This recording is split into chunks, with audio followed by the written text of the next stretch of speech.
Hello friends, I am doctor Arundhati Kaysidhe और आज मैं बात करने वाली हूँ आंखों की एलर्जी के बारे में। ये बिल्कुल शॉर्ट वीडियो है। इसमें पहले मैं आपको किस चीज़ से एलर्जी हो सकती है वो बताऊंगी, उससे कैसे बचना है वो बताऊंगी और उसका ट्रीटमेंट कैसा है ये बताऊंगी। पूरी तरह देखें तो आप रिपीटेड जो डॉक्टर के पास आपको जाना पड़ता है आंखों की एलर्जी के लिए, उस तकलीफ से आप बच सकते हैं। पहले मैं बताऊंगी कि एलर्जी किस चीज़ों से हो सकती है। कई मेरे पेशेंट आते हैं और बताते हैं कि डॉक्टर हमारे आंखों में ईचिंग रहता है, स्नीजेस आती है और आंखों से पानी बहता है, आंखें कभी कभी लाल हो जाती है और हम जब भी डॉक्टर के पास में जाते हैं तो वो इलाज करते हैं, मगर ये बार बार होता रहता है। इसका कुछ परमानेंट उपाय बताइए। तो पहले मैं आपको बताना चाहती हूँ कि एलर्जी ये बॉडी का रिस्पॉन्स है, प्रोटेक्टिव रिस्पॉन्स टू एलर्जेन या ऐसी कोई भी चीज़ जिससे हमारे शरीर को नुकसान पहुंच सकता है, उसके लिए हमारी बॉडी एक रिएक्शन देती है और हमें बताती है कि ये हम चीज़ हमारे लिए अच्छी नहीं है। हम इसे हमेशा के लिए ख़त्म नहीं कर सकते कोई भी दवाई से।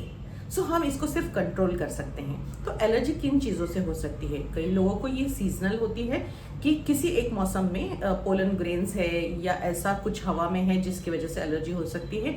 दूसरा कॉमनेस्ट रीज़न है डस्ट, वो जो हाउस डस्ट है जो पंखों पे होती है, बेडिंग में होती है, पिलो कवर्स में होती है, अगर आप बेडशीट चेंज ना करें तो उसमें होती है। तीसरी चीज़ है एसी में होती है। कार के एसी में बहुत सी धूल जमा होती है, हमारे एसी में या फैन पर बहुत सारी धूल जमा होती है।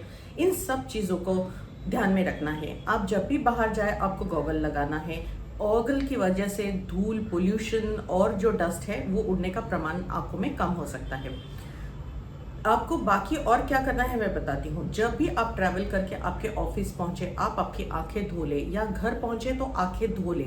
आंखों को धोने में कैसा है, सिर्फ आंखों पे पानी नहीं मारना है। आपको एक आधे कप में या ऐसे हाथ करके उसमें पानी लेना है और आंख खुली बंद करनी है ताकि आंखों के अंदर पानी जाए और धूल सब निकल जाए। वो धूल निकल जाने की वजह से बॉडी को टाइम नहीं मिलेगा उसको रिएक्शन देने के, तो एलर्जी होगी ही नहीं। ये प्रिकॉशनरी मेजर्स हैं जो आप ले सकते हैं।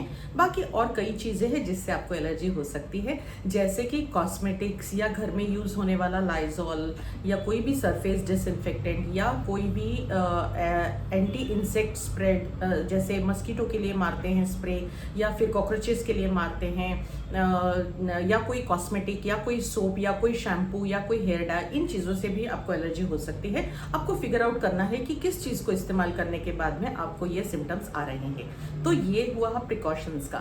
दूसरा मैं बताना चाहती हूँ कि आपको ये प्रिवेंट कैसे करना है। तो जैसे मैंने कहा, पहले तो आपको आंख धोते रहना है। दूसरा, आपको आपके बेड कवर्स, आपका पिलो कवर्स रिपीटेडली धोना है।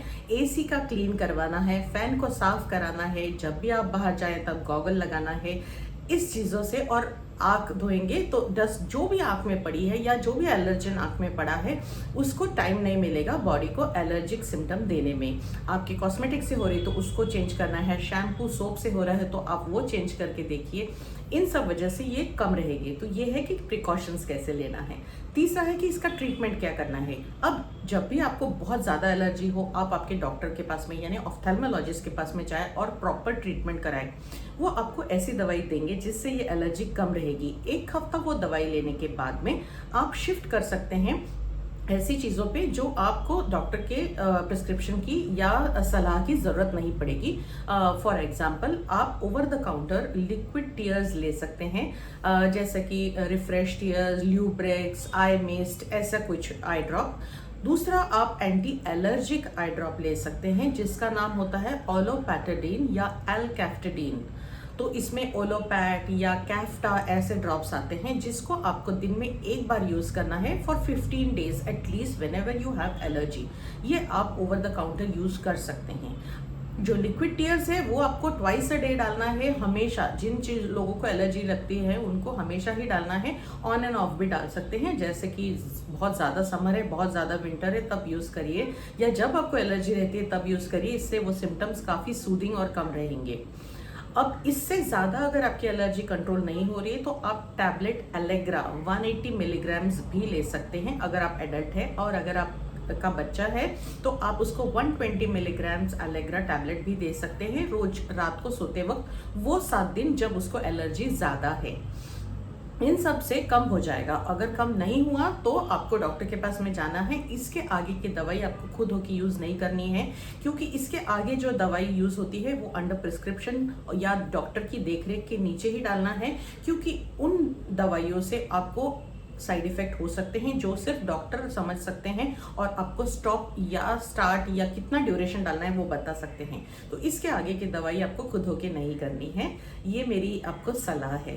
तो मैंने आपको बताया कि एलर्जी किस चीज़ों से हो सकती है, आपको प्रिकॉशन क्या लेना है, आपको लॉन्ग टर्म में क्या यूज़ कर सकते हैं, और आपको आपके डॉक्टर की सलाह कब लेनी है, कब उनके पास में जाना है। I hope this finds you in good health and you take care of your allergy nicely. Thank you.